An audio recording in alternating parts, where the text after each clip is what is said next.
All right, well, good morning again. So Brother Perry is out of town this week, so a few weeks ago, I actually started on a new series of classes, and it was on King Jehoshaphat. And we did like an introduction, just looked high level at his reign. And then this week, we're going to move on to class number 2, but then there's going to be a few more classes from Brother Perry, and then it'll swing back to myself again, and we'll pick up in Jehoshaphat. So we'll kind of go back and forth a little bit. But last time when we talked about this, King Jehoshaphat, what we talked about was Jehoshaphat, high level. We haven't really looked at a lot of detail, but he's a godly king who does a lot of really godly things that you can learn from. But at the same time, he makes some really bad choices in his life, and we'll study those as well. So he's sort of a complex character to look through. And one of the things I wanted to start with is just kind of asking the question, what relevance is there in studying a king today, and studying a king from the ancient Near East thousands of years ago for a believer today in the year 2026? What kind of values can we gain from that? What's the benefit of studying kings, I guess, in general? We're not kings, but why do we spend time learning about these guys? And I think that's an important question to answer to help us on the why. Anybody have any thoughts on that? Any value for us in studying kings? And I can maybe start off with Randy, did you have something you want to? Because it shows how God works with individuals and nations both. Yeah, absolutely. If you want to turn with me to Daniel chapter 7, verse 27.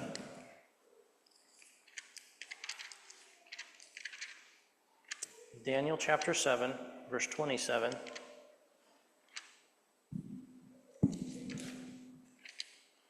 I can put it up here in my Bible. Daniel 7.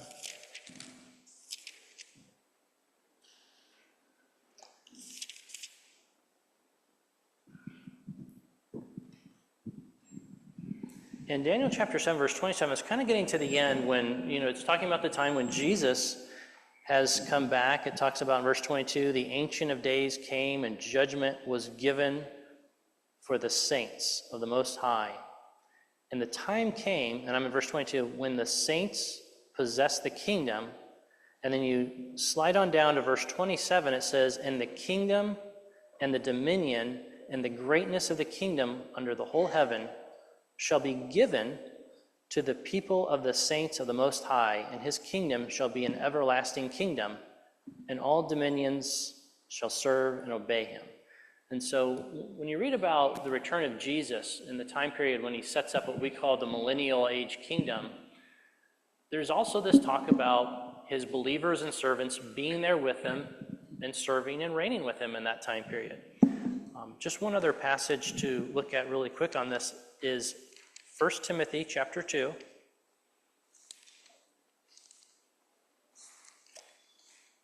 First Timothy chapter 2 and verse 12, and I'll just go ahead and read that as well, but it says, oops, that's not it.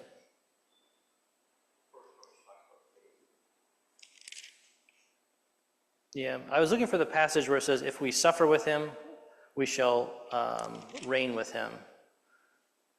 Let me see if I can find that real quick. My apology. Is it 2 Timothy? Okay, I was listening to the wrong Timothy. 2 Timothy chapter 2. I was like, okay. So 2 Timothy chapter 2 gives one of these trustworthy sayings, and starting in verse 11 it says, if we have died with him, we will also live with him. If we endure with him, we will also reign with him. If we deny him, he will deny us, and if we are faithless, he remains faithful. So these, we could do a study in itself on this subject, but the Bible talks about when Jesus returns and he sets up his kingdom, that his saints will be there with him, reigning with him. And there's even a point where the Apostle Paul brings up this point, and it's in 1 Corinthians chapter 6, as kind of a rebuke to the Corinthians. He gets upset at them. And in verse 2, this is 1 Corinthians chapter 6, and what was happening in Corinthians is that believers were having these arguments with one another, and people were taking each other to court. believers were taking believers to court over these arguments they were having. That's how bad things were. And this is what Paul had to say about it. When one of you has a grievance against another, does he dare to go to law before the unrighteous instead of the saints? Or do you not know that the saints will judge the world? And if the world is to be judged by you, are you incompetent to try trivial cases? And so, one of the things that frustrated the Apostle Paul and what was happening is like, you guys have this future that you believe in. God has something set aside for you, and look how you're behaving now. You can't even handle things that are happening within your own community. You're unable to try these cases. And so there's, there's a perspective on this. When you study the Kings, in some ways, believers will reign with Christ when that kingdom comes. And, we could spend a class on this subject itself, but just suffice to say, this is, I think, one of the reasons that we spend studying Kings, is it does help us think about the future, help us learn about the Lord Jesus and why he's truly the great king and what's expected of us. And so just wanted to throw that out there. It's sometimes helpful to understand, why do we spend time learning about Jehoshaphat, who's this king who studies, and that's another perspective, is that he is a king, and this is something that as believers we aspire to serve and reign with Jesus when he comes back in his kingdom. All right, so that was kind of just one question. Another question is, in the Old Testament, how did kings come about? I know this is really a lot of background, but why do kings come about? And I think this kind of helps us understand what was the purpose of having a king. Brother Randy? They had judges, and then when Samuel was older, they said, your sons are not righteous, so we want a king. Yeah. Actually, let's look at those passages. It's in 1 Samuel chapter 8. And Brother Randy's absolutely right. Samuel is getting old, and they decide they're kind of done with his sons, so they start asking for a king. So 1 Samuel chapter 8.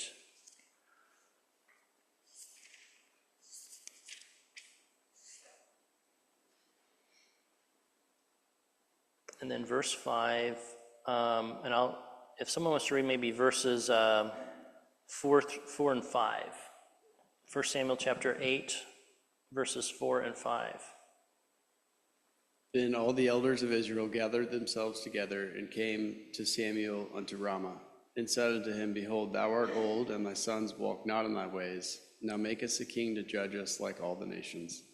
Yeah. And Caleb, if you don't mind, could you read also verses 19 to 21? Nevertheless, the people refused to obey the voice of Samuel, and they said, Nay, but we will have a king over us, that we also may be like all the nations, and that our king may judge us and go out before us and fight our battles. And Samuel heard all the words of the people, and he rehearsed them in the ears of the Lord. All right, thank you. So the people, they want to be like the other nations, but a couple of the things they expect out of the king is that he's going to judge them and lead them in battles. And as an American living in the 21st century, it seems kind of odd to ask for a king. It's like, well, why would you want a king for? But they do. Why do you think people wanted a king at this time and place versus still having judges? Other than just the fact that his sons weren't really good guys, but why do they want to move away from this judge-type arrangement? Brother Brian. Well, ultimately, their statement, when asked, was they wanted to be like the nations around them. They wanted to have a physical representation of leadership, somebody who was going to rule over them. They just thought it'd be really cool to have somebody like everybody else had, but didn't realize all the implications. And not to mention they already had a king over them, and just like God told Samuel, they haven't rejected you, they rejected me. Absolutely. Yeah, so it seems like they're looking around at what other people are doing, and they're seeing these other nations maybe, and some of them are more prosperous, and they're like, well, if we had a king, we could be like them, right? We could be these powerful, and we get this strong leader. So that leads them down this path of asking for a king. And I want to jump to another place and just think about for a minute, what were the expectations that God had for a king? And interestingly enough, even in the law of Moses, before these events took place, God anticipated that there'd be a time where they'd have a king, because he actually gives some directions about how a king is supposed to behave. So if you want to turn with me to Deuteronomy chapter 17, verses 14 through 20, and these are the passages that give some specific guidance to a king and what they were supposed to do when they led. Deuteronomy, let's see, I skip ahead numbers. Deuteronomy chapter 17 and verses 14 to 20. I don't know if anyone has that handy. Deuteronomy chapter 17, verses 14 to 20.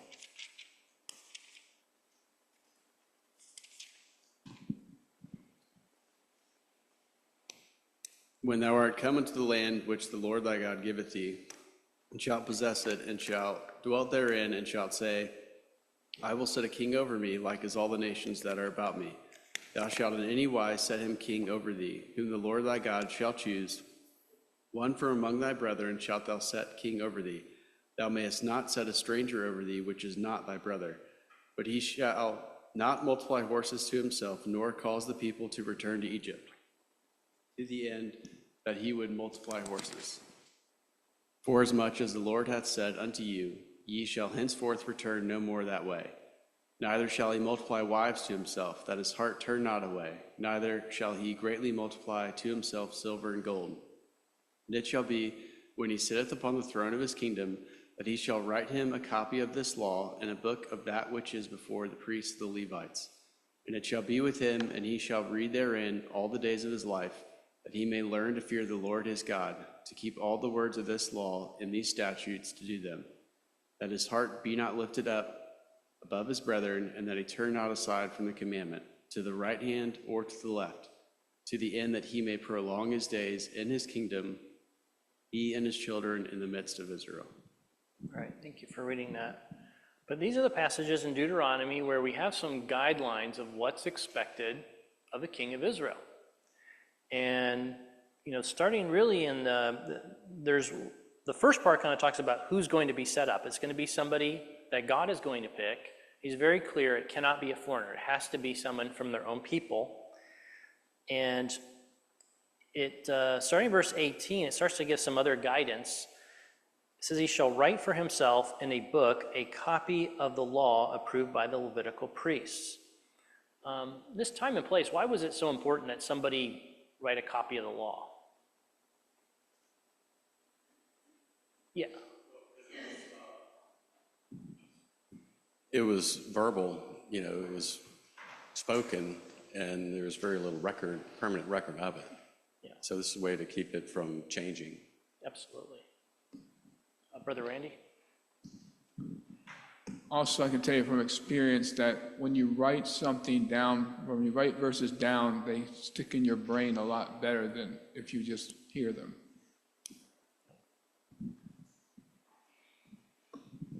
Or how about the technology at that time? Was making a book easy? I mean, today, we can, just print something off on our printer if we want a book. But back then, and of course they didn't have paper like we do. It was a very different technology, but it was a lot of work. When you look how they preserved their writings at that time and place. So it was a big endeavor, making a book, and it was a lot of work. And so you really needed somebody to make sure that happened so you can preserve God's word generation to generation to generation. And it said that they need to be approved by a Levitical priest. So this, why do you think the king needed to get a Levitical priest approval on what he's writing down? Any thoughts on that? Oh, I'm sorry, I'm in verse 18 of chapter 17. It says you put a book of this law approved by the Levitical priests. Yeah. And what happens over the years with languages? They change, right? And even the Hebrew, I remember when the brother did his exhortation a few weeks ago about things in the Hebrew language, that the letters they used changed over time, right? They went from Egyptian to influence under it was the Babylonians, right? Their new alphabet. But it's kind of like today, if you ever read a version of the Bible where it's this is very different. It's like some of these versions that, yeah, Brother Walter?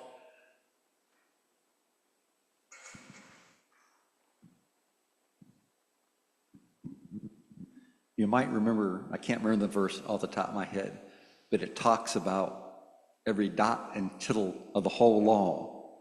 And one dot missing or one tittle in the wrong place or missing totally makes a different word. Yeah. So they had to make sure those little dots, little lines, everything was perfect so that God's intent was reflected.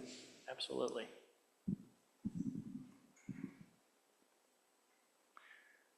But yeah, so that's absolutely right. You know, you make sure it's very accurate. You don't want a king making his own version of things.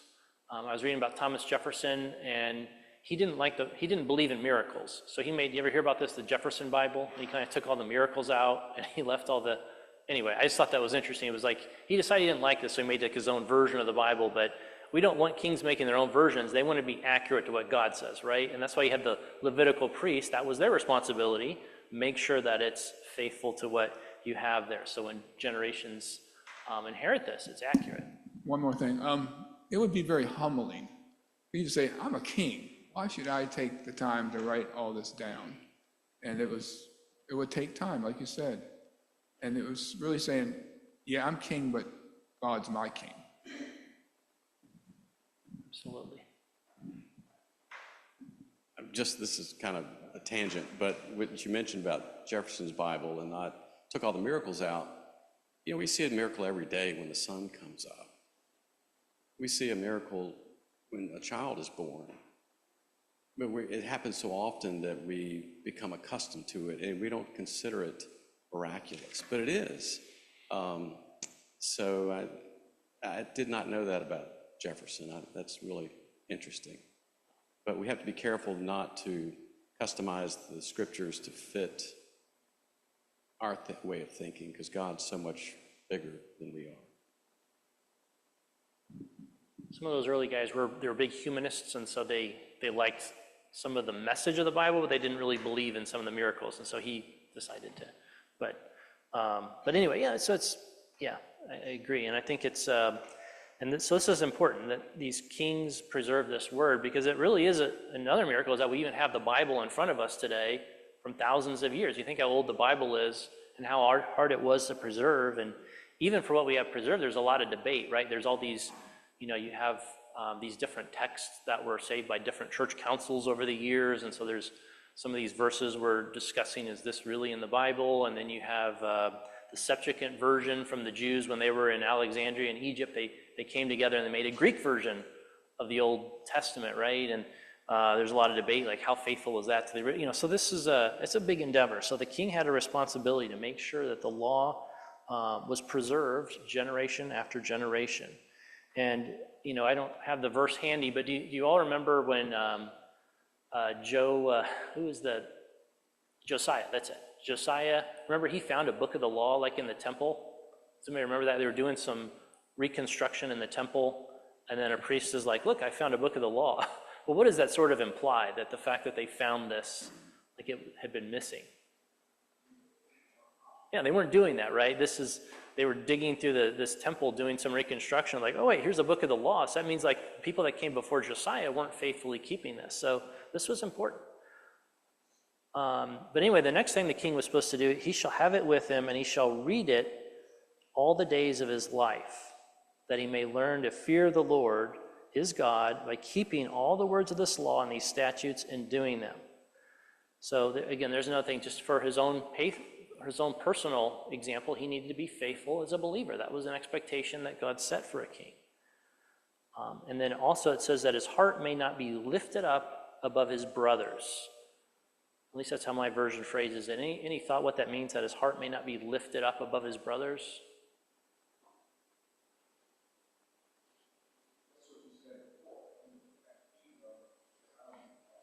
Yeah. Yeah, that's kind of human nature. Like the wealthier, the more powerful you get, sometimes your behavior changes with that, right? And you start to think of yourself too highly, and he's not above the law.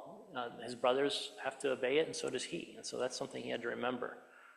And so they may not turn aside either to the right hand or to the left, and they may continue long in his kingdom, he and his children in Israel. So these are the commandments. These are some guidelines in Deuteronomy that the kings were given that they were supposed to do. You can read through that first part about they weren't supposed to go back into Egypt and gather many horses. They weren't supposed to accumulate many wives. And it really brings to mind Solomon, doesn't it? It's like, here's somebody who, we think of Solomon as a faithful guy, but even he kind of lets his ego gets kind of built up, and he starts doing things he shouldn't do. He likes being this rich, powerful guy. There was a point where David, remember he had all these horses and he hamstrung some of them, so he didn't have I don't have that passage either, but it's like David was careful about this. He didn't want to put too much trust in horses and military power. He wanted to show that he was a servant of God. So anyway, so this is just kind of, I think, setting a standard a little bit when you read through somebody like Jehoshaphat and you say, okay, was he a good king? Was he a bad king? The next thing I'm going to do is just kind of historically, just kind of talk through, what's the history that leads us up to Jehoshaphat. So, just thinking about, originally you have this united kingdom, right? You have King Saul is the first king. After the people ask for the king, they get Saul. And then he turns out to be bad. So God removes him and he puts in David. And David becomes the next king. And again, he's king over the United Kingdom. And then next comes his son Solomon. And Solomon, for the most part, was a good king. But then towards the end of his life, he does some bad things. And so what God tells him is that during his reign of his son, he's going to divide the kingdom. And let's go ahead and turn to 1 Kings chapter 14.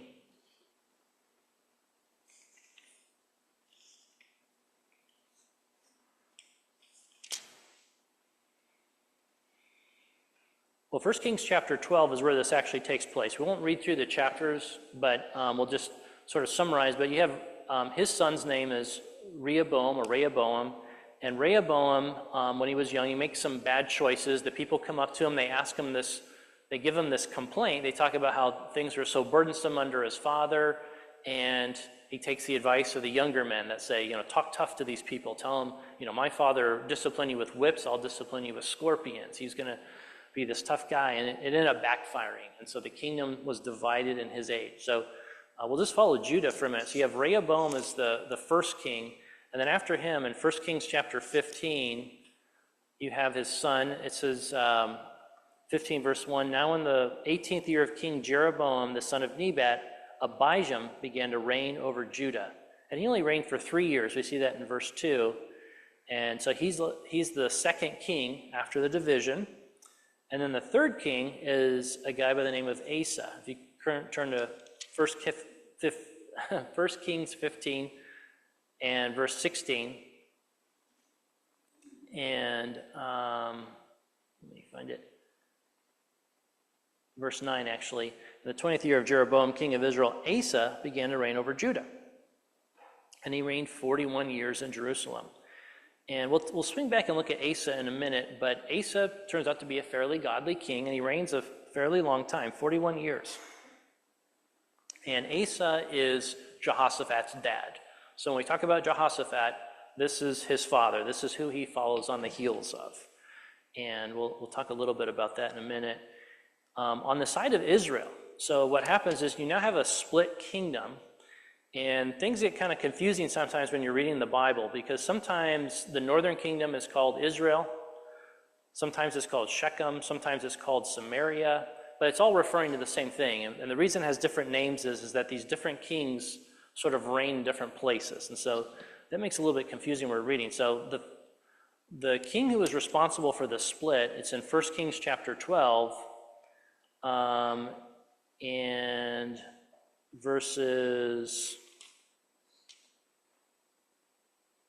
starting verse 25, it says, Jeroboam built Shechem in the hill country of Ephraim and lived there. And so Jeroboam becomes this new king over 10 of the tribes of Israel. And the tribe of Levi and the tribe of Judah, and it seems like some of Benjamin maybe, they stayed in the southern kingdom. So going forward now, you're going to have two kingdoms. You're going to have the northern kingdom, which is sometimes called Israel, sometimes called Samaria. And you have the southern kingdom, which is usually referred to Judah. And the first king of Israel, the northern kingdom, is a guy named Jeroboam. But Jeroboam leaves a legacy. And that's in 1 Kings chapter 12. And we turn there because if we can go ahead and read verses 25 to 32, if somebody doesn't mind reading that. 1 Kings chapter 12, verses 25 to 32. Does anybody want to read those for us? I see.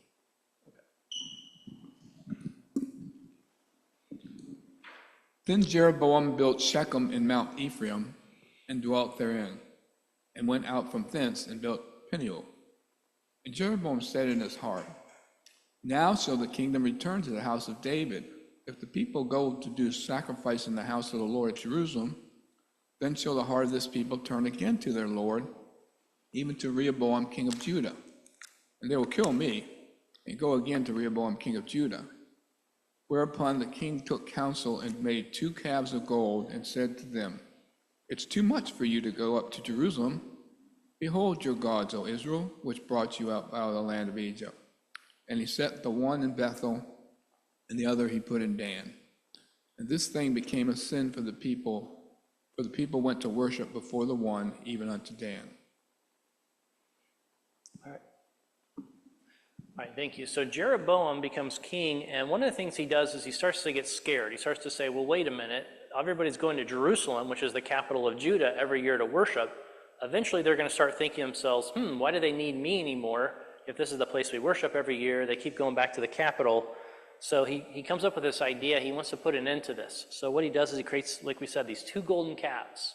Basically is this alternative worship to prevent people from going back to Jerusalem and worshiping the Lord. And, this becomes a legacy in the northern kingdom of Israel.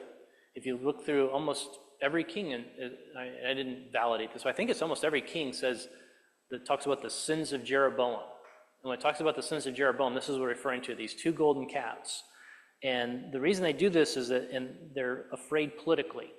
They choose political expediency over serving God. They say, well, I'm afraid what's going to happen if the people go back and start worshiping in Judah. So this becomes kind of a legacy that he leaves behind for the northern kingdom. People, generation after generation, they're going to worship these golden calves in these 2 places that are set up in the northern kingdom of Israel.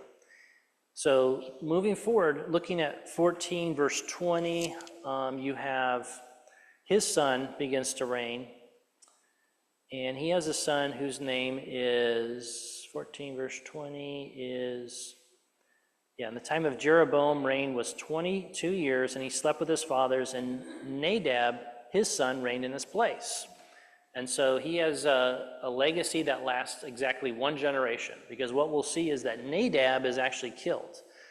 And if you turn over to 1 Kings chapter 15, verse 33,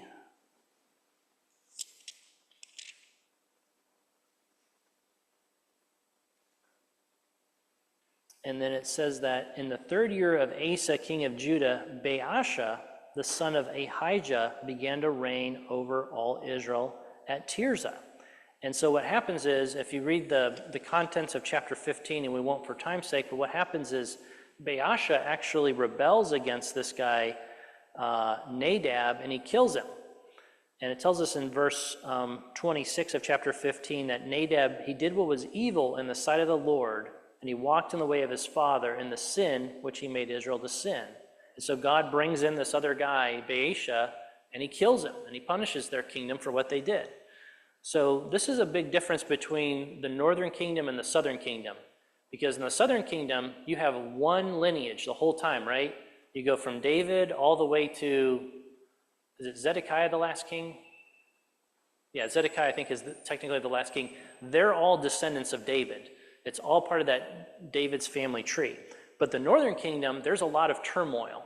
So you start off with Jeroboam, and then he turns out to be wicked, so God rejects him. So during his son's reign, this guy Baasha comes into power, and he kills his son. And when you read about Baasha in Kings 15, verse 33, it says he reigned in Israel at Tirzah. So he basically moves to a new capital. And maybe this is where his tribe was, and that's why it was moved there. I'm not sure. But he moves to a new capital, and then his son is named Elah, and he's in 1 Kings chapter 16, verse 8. It says, in the 26th year of Asa, king of Judah, Elah, the son of Baasha, began to reign over Israel in Tirzah, and he reigned 2 years. And then in verse 9 it says, but his servant Zimri, commander of half his chariots, conspired against him. So here we have another one again. So you have Jeroboam's legacy has been burned out, and then you have Zimri comes in, and then, Baasha comes in, and then his son Elah, and then Zimri, he comes in. And if you look at 16 verse 15, it says, in the 27th year of King Asa of Judah, Zimri reigned 7 days in Tirzah. So this guy didn't last very long. He overthrows the other king. He only lasts for about a week. And another guy takes the reins. And if you turn over to verse 23 in the same chapter, 16, it says that in the 21st year of Asa, king of Judah, Omri began to reign over Israel. And he reigned for 12 years. And he reigned in Tirzah. And then in verse 24, it says, he bought the hill of Samaria from Shemer for 2 talents. And so that's why Israel, the northern kingdom, is called Samaria a lot, because that's where the capital was. It goes from, the first place was Shechem, then it goes to Tirzah, and now it's going to be in Samaria. So in the Bible, where you hear them preaching against Samaria, that's what it's talking about. This is the capital. And so Samaria becomes the new capital under Omri. And Omri has a son, and his son is in 16, verse 29. In the 38th year of Asa, king of Judah, Ahab, the son of Omri, began to reign over Israel. And so this is where Ahab comes into the picture. And Ahab is going to overlap with the kingdom of Jehoshaphat. So we'll look at the Ahab and his descendants a little bit later. But what happens to Ahab's descendants? Does his line make it to the end of the kingdom? He gets killed by his, I believe it's his grandson, or I forget, but we'll read about this later. But who takes his kingdom out? What's that? Yeah, Jehu takes him out, right? So here's so again with Israel, you see that you don't have this stable kingdom that you have like in the south, where they're all part of the lineage of David. It's like you have Jeroboam, and then his son gets killed by somebody, and another kingdom comes in under Baasha, and then his son gets killed, and somebody else comes in for 7 days, and then Omri comes in, and then he has his descendants on the throne for a while, and then Jehu and his descendants are on. So there's a big difference between these two kingdoms. Judah has a lot more stability in the sense that they have just one house reigning over time. Now they do go through a lot of instability under the son of Jehoshaphat. We'll look at it at some point, but this is another really stupid choice Jehoshaphat makes, is he picks a really bad son to take his place. And we'll spend some time looking at why it was a bad choice. But this is kind of, just comparing these two kingdoms, and kind of brings us up to speed. So we have Asa, who's the father of Jehoshaphat, is on the throne in Judah, and then Ahab starts reigning in the northern kingdom of Israel. And that's when Jehoshaphat would have been born, and when he comes on the scene. I did want to take a minute just to look at briefly Asa's reign as a background of that, to sort of set the stage to, God willing, when we start this study on King Jehoshaphat, and just look at his father's reign and what he would have experienced. So let's just look at 1 Kings chapter 15. And I'm just going to read verses, and if we could just read, ask somebody actually to read verses 9 through 24, and if you want to split that up, that's fine. But this just gives a high-level summary of Asa's reign over Judah. So starting in verse 9, if somebody doesn't mind reading 9 through 24.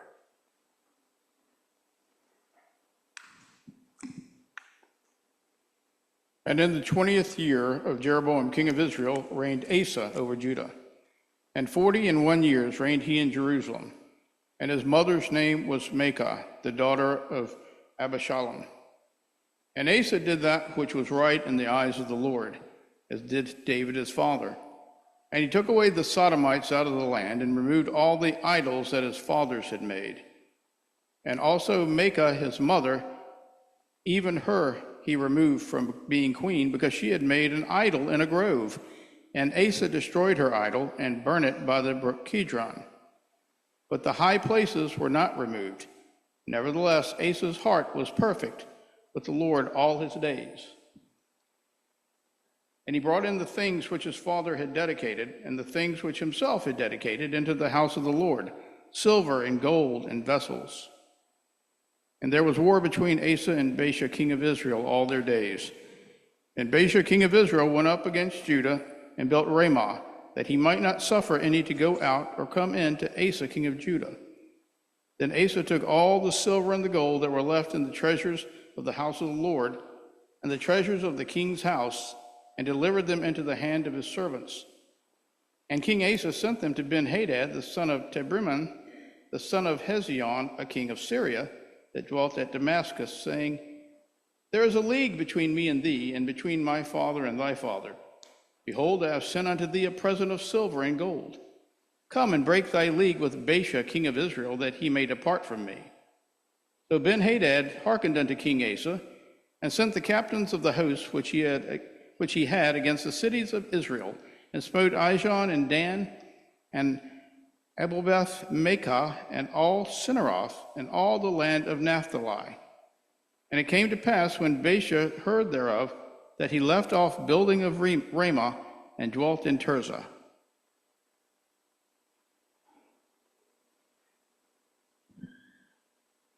Okay. And actually, if you don't mind reading all the way to 24, if someone wants to finish that off, that was a lot of reading. Yeah. Then King Asa made a proclamation throughout all Judah.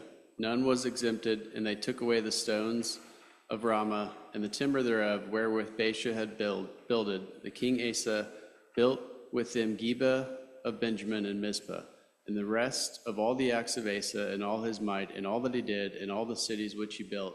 Are they not written in the book of the Chronicles of the kings of Judah? Nevertheless, in the time of his old age, he was diseased in his feet. And Asa slept with his fathers, and was buried with his fathers in the city of David his father. And Jehoshaphat his son reigned in his stead. All right, thank you. So Asa, he reigns for 41 years, pretty long reign, and he's described as a godly man. And most of his time that he served, he was faithful to the Lord. But towards the end of his reign, it says that Baasha, who was king in Israel at that time, goes up to make war against him, and he starts to build this thing called Ramah, that he would prevent people to come in and go out to Asa, king of Judah. And so what Asa does to solve this problem is he turns to the king of Syria in Damascus, and he says, I want you to join with me like our fathers were joined. And when the king of Syria comes against Israel, Israel's like, okay, we're going to leave. We're just going to pack up and get out of here. And he has all the people move all the stones away. But it doesn't get recorded here in 1 Kings 15, but if you read the Chronicles versions, what you find out is God was very displeased at this. Because the way he solved this problem was, instead of turning to the Lord, he turns to a foreign power and says, help me out. And he gets rebuked because of this. And it mentions that in these passages that he gets diseased in his feet. And if you read the version in the 2 Kings, it talks about how at the point that he gets diseased in his feet, he makes a decision and he says, you know what? I'm not going to turn to the Lord. All he does is try to work with physicians. And so through the last few years of his life, it's kind of a sad ending for a guy who was very godly, but the last few years of his life, he stubbornly refuses to turn to God, and all he does is seek help from physicians. And it's been suggested that what happens is when he gets diseased in his feet, it might have been bad enough to where Jehoshaphat actually reigned as kind of like a regency king.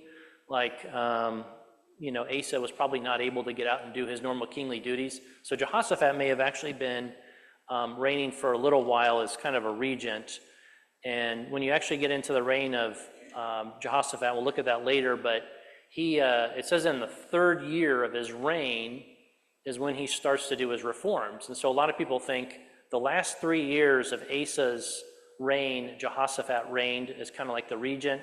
And then once his dad dies, he can do his thing. He can say, okay, let's get the nation back to the Lord. So, but this is Asa. So he has a father who's godly, but towards the end of his life, he makes some bad choices. And he doesn't seek forgiveness from God, and it's kind of a sad situation. So anyway, that just kind of brings us up to speed in times of what's happening. You have a divided kingdom. You have Jehoshaphat has this godly father who kind of turns bad towards the end of his reign, and the king who's on the other throne in the northern kingdom of Israel is a king by the name of Ahab, and that's when he comes on the scene. I do believe, are we out of time? Right about a minute. Okay. So God willing, so like I mentioned before, Perry's going to come back and he has some classes he's going to finish up. But God willing, I would like to pick up, and what we're going to do is we're going to move over to Chronicles, because Chronicle gives a lot more details about the kings of Judah. And we're going to start in 2 Chronicles chapter 17 next week. And that's going to be the beginning of Jehoshaphat's reign. And we'll kind of just jump in and see what kind of things he does in the start of his kingdom. And I guess in the last minute, any thoughts, questions about we went over a lot of history really quickly, but I just felt it was helpful to, yeah. The sad thing is that about Jeroboam and the golden calves is that God told him if he would follow him, he would make him a sure house. He could have had a line for a long time.